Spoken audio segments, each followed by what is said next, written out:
नमस्कार and welcome to today's video. तो timing of marriage के जो सीरीज ने स्टार्ट किया था, तो उसमें आज जो वीडियो है that is on KP astrology. तो केपी के बेसिस पे कैसे जज किया जाता है टाइमिंग ऑफ मैरिज और उसके क्या टेक्निकलिटीज़ है, कैसे हम लोग आगे बढ़ सकते हैं। तो on that this video is all about.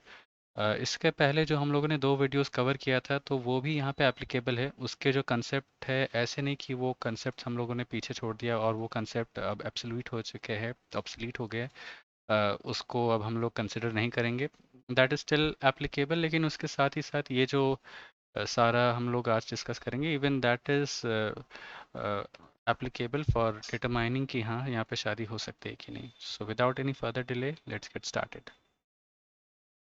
तो timing of marriage for KP ये बहुत ही सिंपल है। आप लोग अगर बहुत हद तक अगर केपी एस्ट्रोलॉजी फॉलो करते होंगे और इसके जो टेक्निकलिटीज है अगर उसको आप समझते होंगे, तो यहाँ पे आपको पता ही होगा कि केपी में ये डिटरमाइन करना बहुत ही आसान होता है।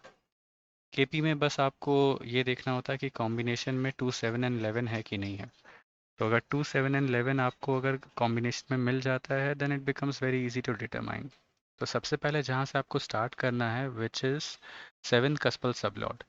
तो सेवेंथ कस्पल सबलॉर्ड आपका क्या डिटरमाइन करता है, क्या दिखा रहा होता है, उसके बेसिस पे आपको एनालिसिस को आगे लेके जाना है। अगर सेवेंथ कस्पल सबलॉर्ड ही नेगेटिव है तो फिर आप आगे नहीं जा सकते।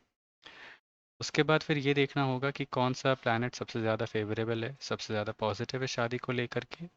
उसको हम लोग ड्रिल करेंगे और पिन पॉइंट करेंगे। और उसके बेसिस पे हम लोग ये देखेंगे कि बाकी सारे प्लैनेट्स में से कौन सबसे ज़्यादा पॉजिटिव होता है, और उसके बेसिस पे हम लोग अपना एनालिसिस है वो देंगे। तो मोटा मोटा केपी एस्ट्रोलॉजी में यही होता है। तो ये तो बात रही थ्योरी की। कुछ केस स्टडीज़ ले लेते हैं, कुछ देखते हैं कि केस स्टडीज़ के बेसिस पे इसको कैसे हम लोग प्रेडिक्ट कर सकते हैं। तो स्क्रीन पर जो आप कुंडली देख रहे हैं, ये लता मंगेशकर की कुंडली है। तो यहाँ पे जो केपी का जो कंसेप्ट है, सेवेंथ कस्पल सबलॉट से स्टार्ट करना, हम लोग वैसे ही करेंगे।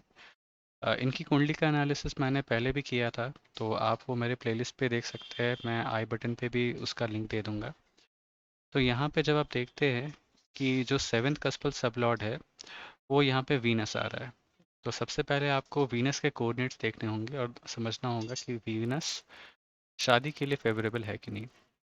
तो यहाँ पे अगर आप देखें वीनस के जो कोऑर्डिनेट्स है वो यहाँ पे 1 6 आ रहा है, यहाँ पे भी 1 6, और यहाँ पे कुछ 5 10 5 और 7 आ रहे हैं। बट ओवरऑल अगर आप इसको देखते हैं तो 1 6 क्या काफ़ी ज़्यादा डोमिनेंट होता है। लगन कुंडली पे भी अगर आप आ जाइए तो यहाँ पे ये दिखता है कि सप्तमेश अपने से द्वादश में और यहाँ पे पाप कर्तरी योग बन रहा है, विच इंडिकेट कि यहाँ शादी होने में काफ़ी ज़्यादा दिक्कत होगी। और क्योंकि केपी के हिसाब से भी यहाँ पे सेवन कस्पल सब लॉर्ड की जो पोजिशनिंग है बहुत ज़्यादा अच्छी नहीं है, यहाँ पे ये सिग्निफाई करता है कि शादी यहाँ पे हो पाना काफ़ी मुश्किल है। तो केपी के हिसाब से अगर आपको पहले ही एक नो दिख जाता है सेवन कस्पल सब लॉर्ड के हिसाब से, तो आप आगे नहीं बढ़ेंगे, वहीं पे आप अपना एनालिसिस आप रोक देते हैं, वहीं पे आप उसको कह देते हैं कि यहाँ पे तो डिनायल ऑफ मैरिज के योग बन रहे हैं। तो ये पहला स्टेप होता है। उसके बाद जा कर के अगर कहीं पे आपको पॉजिटिविटी दिख जाती है तो फिर आप जा कर के प्रेडिक्शन दे सकते हैं कि हाँ आगे शादी हो सकती है। तो ये हमारे आज का सेकंड केस स्टडी है। तो यहाँ पे भी हम लोग टाइमिंग ऑफ मैरिज देखने की कोशिश करेंगे। यहाँ पे कुछ चीज़ें ऐसी होती है जो ऐसे लेट मैरिज का इंडिकेशन हुआ, वो पराशरी के थ्रू आप ज़्यादा अच्छे से समझा पाते हैं rather देन केपी। केपी में टू बी स्पेसिफिक ऐसे लेट मैरिज का बहुत ज़्यादा योग ऐसे बनता नहीं है। उसका एक ही एक श्योर शॉट टेक्निक है कि अगर आपका जो सेवन कस्पल सबलॉर्ड है, जैसे यहाँ पे चंद्रमा, वो अगर बहुत ज़्यादा एफ्लिक्टेड है या फिर बहुत ज़्यादा ऐसे कोऑर्डिनेट्स दिखा रहा है जहाँ पे जैसे 10 हो 6 हो, या फिर वो जो नेगेट कर रहा है शादी को, तो फिर चांसेस कम हो जाते हैं। तो यहाँ पे अगर आप देखिए जो सेवन कस्पल सब लॉर्ड है वो चंद्रमा है। प्लैनेट लेवल पे ठीक है, नक्षत्र लेवल पे मोर और लेस ठीक है, यहाँ पे एक 10 भी है, तो 7 और 11। लेकिन यहाँ पे ये भी है कि 8 एंड 12 विच इंडिकेट कि यहाँ पे शादी होने में काफ़ी ज़्यादा रुकावटें होंगी। उसके साथ साथ एक और चीज़ अगर आप यहाँ पे नोटिस करिए तो सेवन्थ हाउस में शनि है, तो शनि इट्सेल्फ डिलेज दी मैरिज। तो यहाँ पे ये योग भी यहाँ पे बन रहा है, तो केपी के हिसाब से और पराशरी के हिसाब से भी। और यहाँ पे अगर आप फिर देखें कि इनकी शादी का प्रेडिक्शन कैसे किया जाए, तो सबसे पहले तो ये कि इनको इससे पहले सूर्य की दशा चल रही थी। सूर्य यहाँ पे वीनस के नक्षत्र पे है, लेकिन खुद बहुत ज़्यादा फेवरेबल नहीं है। साथ ही साथ क्योंकि यहाँ पे मून एक सेवन्थ कस्पल सबलॉर्ड बन जाता है, which gives triggering phase in life, कि हाँ यहाँ पे जाकर के एक चेंज आ रहा है, आपका जो स्टेटस है वो चेंज होने वाला है। This becomes more powerful rather than sun. ये एक है, और साथ ही साथ ये भी जैसे मैंने आपको बताया था, क्योंकि लेट मैरिज के योग है, तो इसीलिए इससे पहले वाली जो दशा थी वो बहुत ज़्यादा पावरफुल नहीं थी। यहाँ पे अब आपको अगर चेक करना पड़े चंद्रमा की दशा जैसे पावरफुल है, तो ये तो आपने देख लिया कि महादशा किसकी अच्छी है, उसके बाद आपको देखना है कि अंतरदशा किसकी बहुत ज़्यादा अच्छी है। तो यहाँ पे आप देखिए वीनस, ये जो मार्स की जो प्लेसमेंट है वो वीनस के नक्षत्र में है, और वीनस 2 और 7 इंडिकेट कर रहा है। तो इसका मतलब ये हुआ कि चंद्रमा में मंगल की जो दशा रहेगी वो काफ़ी ज़्यादा अच्छी है शादी के लिए। और यहाँ पे इनके साथ होता भी यही है, इनका जन्म 83 में हुआ था, और यहाँ पे जा कर के अराउंड 2006-2007 में जा कर के एट द एज ऑफ 34, 33-34 यहाँ पे जा कर के इनकी शादी हो जाती है। तो which is an indication of late marriage, जैसा कि मैंने आपको बाकी सारे इंडिकेशन से बताया। एक और केस स्टडी लेते हैं और समझते हैं कि इसको और कैसे ड्रिल डाउन किया जाता है, और हम लोग कैसे ग्रैनुलर लेवल पे इसको समझ पाते हैं। तो स्क्रीन पे जो आप कुंडली देख रहे हैं ये एक और केस स्टडी है आज के लिए। तो यहाँ पे अगर आप देखें तो इनका जो 7 कस्पल सबलॉट है, हम लोग यहाँ से स्टार्ट करते हैं, जो कि सूर्य है। सूर्य की जब आप पोजीशनिंग देखते हैं तो यहाँ पे 8-11 विच इज़ फेवरेबल, और यहाँ पे एक और हो जाता है 2 और 7, 2-7-12 जो कि मंगल की पोजीशनिंग है। तो यहाँ पे तो सूर्य यहाँ पे पॉजिटिव हो जाता है शादी के लिए, काफ़ी अच्छे इंडिकेशन है। लेकिन जब आप ऐसे देखते हैं कुंडली को, तो यहाँ पे आप देखिए जो सप्तमेश बनता है वो शनि के साथ है। हम लोगों ने पहले वीडियो में डिस्कस किया था कि अगर सप्तमेश का संबंध अष्टमेश से हो जाता है, और या फिर मंगल के साथ या फिर शनि के साथ हो जाता है, तो वो अपने आप में एक डिले का कारक बन जाता है। तो यहाँ पे भी वही चीज़ है कि यहाँ पे डिले का कारण वो बन रहा है। तो डिलेड मैरिज यहाँ पे ऐसे तो आपको नहीं दिख रहा था, लेकिन इस कॉम्बिनेशन के हिसाब से दिख रहा है। साथ ही साथ अष्टमेश का यहाँ पे हो जाना ये भी एक तरह से डिले दिखाता है। तो इनका जन्म 1982 में हुआ था, और इनकी शादी हाल ही में हुई थी 2018 में। तो यहाँ पे आप अगर देखें इसके कोऑर्डिनेट्स, तो 2018 से पहले इनको चंद्रमा की दशा चल रही थी। चंद्रमा के अगर आप पोजिशनिंग देखते हैं तो यहाँ पे है कि 3 और 10 है, और उसके बाद 1, 6 और 10 विच इज़ निगेटिंग मैरिज। तो इससे पहले वाली जो दशा थी वो तो काफ़ी निगेट करने वाली थी, जिसमें मतलब कि कोई भी पॉजिटिविटी था नहीं। उसके बाद जो दशा है, हालांकि सबलॉर्ड लेवल पे या फिर नक्षत्र लेवल पे ये थोड़ा नेगेटिव है, लेकिन उसके बाद भी क्योंकि यहाँ सप्तमेश की दशा आ रही है तो इसीलिए ये पॉजिटिव बन जाता है।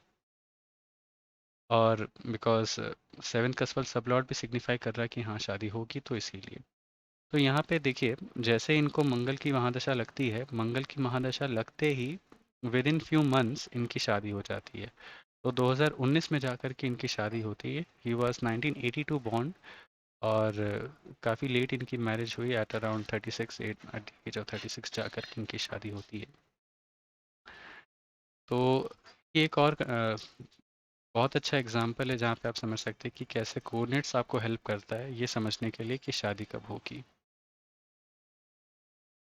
स्क्रीन पे जो आप कुंडली देख रहे हैं ये एक और केस स्टडी है, और यहाँ पे अगर आप कुंडली को देखें तो जातक का जन्म हुआ था 1985 में, और इनकी शादी अराउंड 2012 के आसपास हुई थी, 12 के जनवरी में। तो एट द एज ऑफ 28-27, तो इस एज में इनकी शादी हुई थी। यहाँ पे अगर आप कुंडली को देखते हैं तो ऐसे यहाँ पे सप्तमेश जो है वो यहाँ पे शनि के साथ बैठा हुआ है। तो ये एक इंडिकेशन होता है कि या तो लेट मैरिज होगा, या फिर अगर शादी जल्दी हो जाती है तो फिर यहाँ पे रिलेशनशिप में इशू, या फिर रिलेशनशिप में प्रॉब्लम। बेसिकली एक और इंडिकेशन ये भी होता है कि ये लव मैरिज का भी इंडिकेशन रहता है, कि अगर सप्तमेश शनि के साथ एसोसिएट हो जाए तो ये भी एक इंडिकेशन आता है यहाँ पे।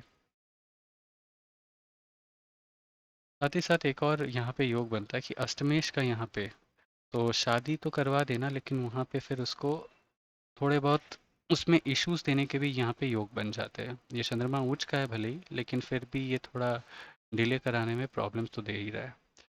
अब इसको अगर केपी के पर्सपेक्टिव से चेक करते हैं तो सेवेंथ का यहाँ पे जो सिग्निफिकेंस आता है वो जुपिटर का आता है। तो जुपिटर के अगर हम कोऑर्डिनेट्स देखें तो मोर और लेस ठीक ठाक है, नेगेटिव कुछ नहीं है, बहुत ज़्यादा नेगेटिव नहीं है, और ये ऐसा है कि ये too good enough to take ahead.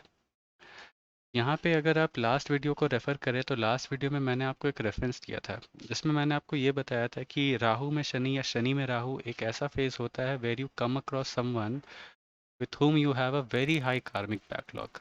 तो उस इंसान से आपकी शादी भी हो सकती है, उस इंसान के साथ आपका एक रिलेशनशिप भी चल सकता है, या फिर एक बहुत गहरी दोस्ती भी हो सकती है। तो यहाँ पे ऐसा योग था।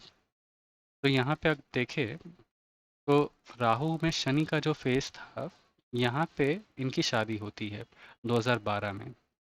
राहु शनि का फेस जैसे मैंने आपको बताया था, to meet someone with high karmic backlog, और उसके बाद यहाँ पे आप इसके कोऑर्डिनेट्स भी अगर देखें तो it is extremely extremely positive.